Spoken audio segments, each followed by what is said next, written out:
Hello. Yeah. Okay, my name is Ann. I live in Winnipeg. I am 70 years old. I've been retired for the last 5 years.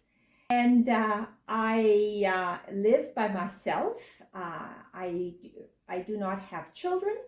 And yes, I worked for 45 years as a nurse before I retired. And I know that, Anne, you just immigrated to Canada when you were very young. So could you just tell us something about that? Okay, I immigrated to Canada with my parents and two of my sisters when I was 15 years old. And for us, it was a big change. I come from a German background, although we had lived in South America for a number of years because my parents fled Europe after World War II and to find a safer place to live. So we lived in South America, and but we lived in a rather, the community was a German-based community. So I had the opportunity to go to school. I went to a private school, which was to some degree funded from Germany and the local people. So we had the opportunity to have a very good education. Yeah, that's great. And when you moved to Canada, what's your English level? Oh, I had no English. No yes English. And no. Yes and no. That was the two words I knew. So it's very hard. It was very hard for you to, catch up English. We spoke German at home, and in school it was German and Spanish. So I did not have the opportunity to learn English at that time. Yeah. Okay. You just mentioned that you live in South America for years, Yes. and then immigrate to Canada. Yes. And what's the reason behind your decision? Okay, it's a good question. My parents had come from Europe, so the climate in South America was it was tropical, very hot. There was no snow. They were used to European climate. Mm-hmm. And my older brother had already immigrated to Canada. Some of my mom's family had immigrated back to Europe, to Germany. Some of my mom's other sisters, they had immigrated to Canada. So my parents thought it would be better for us if we would immigrate either back to Europe or to Canada, but they chose Canada. Then my older sister had started nurses training, so I decided to do my first nursing course, and that was the best decision I ever made. And that is the only career I've ever had is nursing. But I went back to school a number of times to continue that education. Okay, sounds great. So you work as a nurse for many years, after graduate from the university. Yeah, so let's talk about something about the healthcare in Canada. So we all learned that in Canada, the healthcare is free, and that is a very big, benefits for the citizenship. Yeah. So what's your opinion and personal experience with Canada's healthcare system? Okay, I have worked in hospitals, I've worked in communities. And the benefit is that everybody gets the same care. If you're poor or if you're rich, if you live on the street, or if you live in an expensive house, the services provided are exactly the same. If the person who lives in a upscale neighborhood in a very big and fancy house needs to have, let's say, his appendix taken out, it could possibly be the same doctor who maybe just before he took that appendix out, who took out the appendix of a person that was living on the street and didn't have a place to call home. So that is the benefit, that there should be, in the system is such that there should be no preferential treatment. If you have more money or less money, or if you're educated or not educated, if you're sick, you should get the same care and the same treatment. So there's no priority or special treatment for the rich people. As a rule, there isn't. There isn't. No. Okay, great. And how would you assess the quality of the healthcare service in Canada? Maybe you already answered the question, but we also heard that we need to make the appointment and that will spend a long time. Yeah. Is that true? So the disadvantage of this is that there may be waiting lists to get certain treatments, or there may be, depending on the urgency of your situation. For example, if you need a hip replacement because the arthritis has eaten away at the joint and the hip needs to be replaced, but you can still walk and do most of your activity, you may have pain, or you have to use a cane to support your hip. That you will be put on a waiting list, and you may have to wait maybe a year or longer to get that surgery done. However, if you are in a car accident and your legs are broken and you need to have surgery to fix the bones, then that's a priority. Okay. So why don't we, raise or educate more doctors? Okay. Yeah. We also have to realize when you have a public system that's paid for by the government, there's a limited amount of money. There are budgets. And so there's always the effort made to save money. Number one, there is not an unlimited number of physicians available. And number two, neither is there unlimited amount of money. So yes, there are waiting lists. Doctors are limited. And I know that you are still working as a volunteer in our community to assist the elder or senior people. Yeah. So why did you still do that? That is a very good question. First of all, I like to say that in Canada, we put a lot of emphasis and value in volunteering.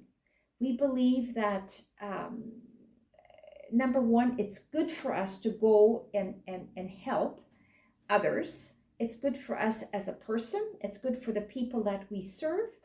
It builds community. When you volunteer, it builds a community spirit.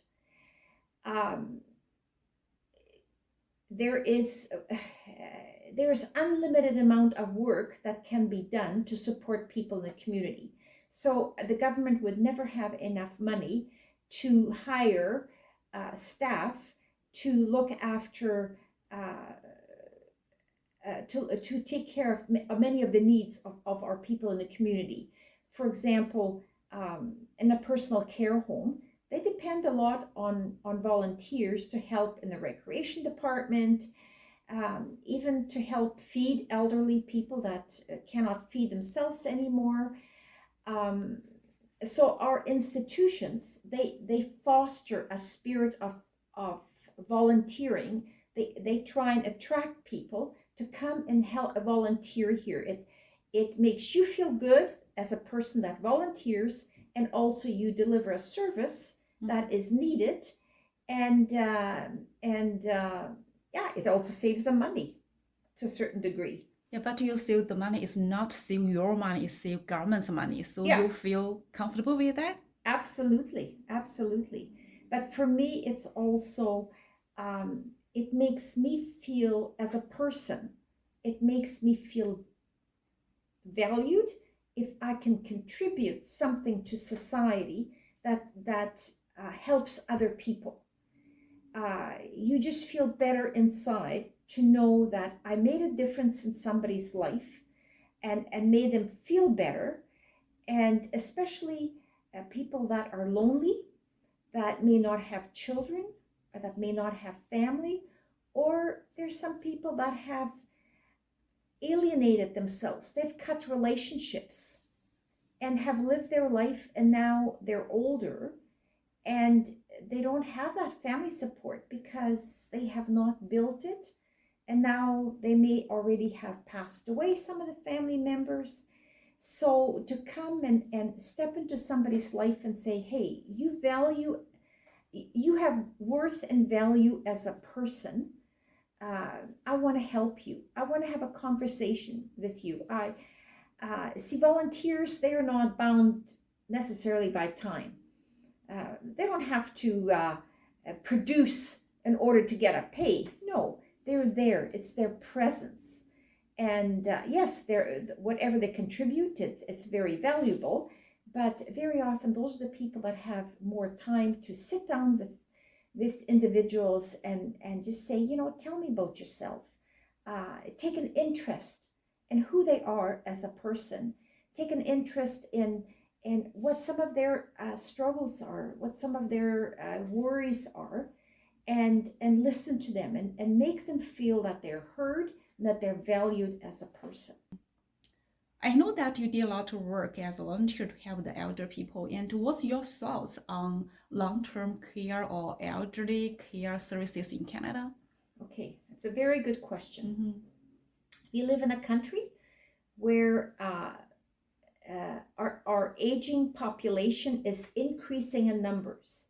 The healthcare system must be doing a good job because we live longer. And so we do value in giving people the best quality of life that they can have. That is reasonable. For example, I have a very dear friend from church. She's 90 years old, and she has knee issues. Her knees, the cartilage is all gone. It's like bone on bone. She's got a lot of pain. And for years, she says, I can live with it. She used a cane and she's, I don't want surgery. Now, in the last couple of months, it's really deteriorated. Now she can hardly walk. So her doctor has offered her, I will do surgery. I will do a knee replacement. And she's finally agreed to it because she is, at the age of 90, she is still so fit and so engaged with her family. She still lives in her house and loves her garden.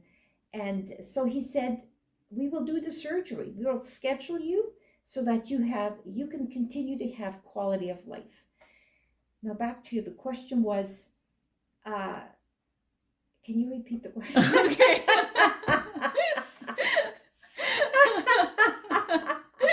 I forgot what the question was. Yeah. Me either. Yeah. We do have care homes or institutions where elderly people or disabled people that cannot look after themselves anymore and do not have family or that is available or able to care for them, where care is provided. And these are called long-term care facilities where people go, and I would say most of them stay there for the rest of their life because they will need care for the rest of their life. And I do believe as a nation, as a country, we have to value life. We cannot say that the elderly, because they cannot contribute anything anymore, they have no worth or value. No, we value life because every person that is alive has a purpose and meaning in life. And we, as a community, it's our obligation to look after them. Yes, the government does finance these care homes. Some of them are private care homes. Some families that have the money, they will pay and to have their elderly parents looked after. And so those are maybe homes that provide more or over and above what the government run facilities will provide, in that they have extra services such as taking people to doctor's appointments, activities that are more than what the government would provide. So some people choose for their family members to be provided, to be cared for in private facilities, but most of these do not provide care at the end of life. They're more there to assist people that are still able to walk and figure out when breakfast, lunch, and supper is served. They will show up in the dining room, but they may need help having their rooms cleaned. They may need help with a shower or a bath. They may need, and some of them have even services where they will make sure that they take their medications. But if the care is beyond what the care home is mandated to provide, then they will either go to a hospital or to a long-term care facility run by government or agencies for the government that will provide a full support. Mm-hmm.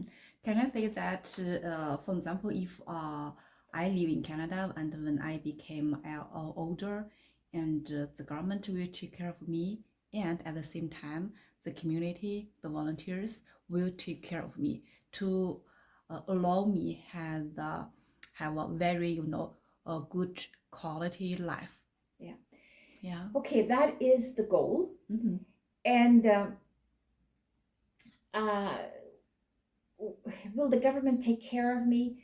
Well, it's not you still need a family or that is involved. The government, their goal is for people to stay at home in their home environment. For example, that I stay in my apartment as long as I can. If I have problems taking a bath or having a shower, they will send somebody to help me. Or if I have problems getting dressed in the morning, but once I'm dressed, I can manage, they will send somebody, home care, to help me get dressed in the morning and maybe come back in the evening. And that will cost you some money, or? No, that would be paid for by the government. However, we would say it's not a guaranteed service. If that home care worker is sick and they cannot find a replacement, then the family or the next of kin would be called and said, look, today the worker cannot show up. Can you go and check on your mother, make sure she is safe and that she is getting dressed? Okay. Yeah, I want to talk more deeply about this question because you mentioned that first, the worker will come here to help out, and if the worker is absent and cannot show up, and they will ask the family members. But it's totally different with China's culture. So in China, the family member is in the first place to take care of their seniors. Why don't you think that the family members should be the first place to take care of the mom or dad? That's a very good question.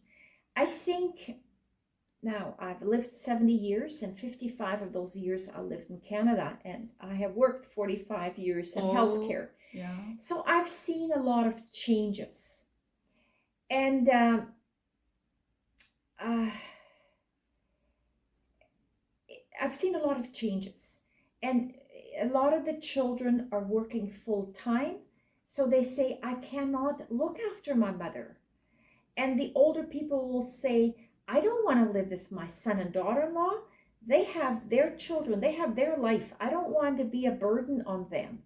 So some of this mentality or the perception of getting older is changing, has changed over the last 50, 70 years. And also, the general public has demanded more of the government, saying we pay taxes, we want better service for our seniors.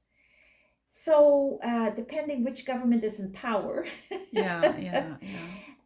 some of them tend to spend more money of the taxes that they collect, and others are a bit more conservative.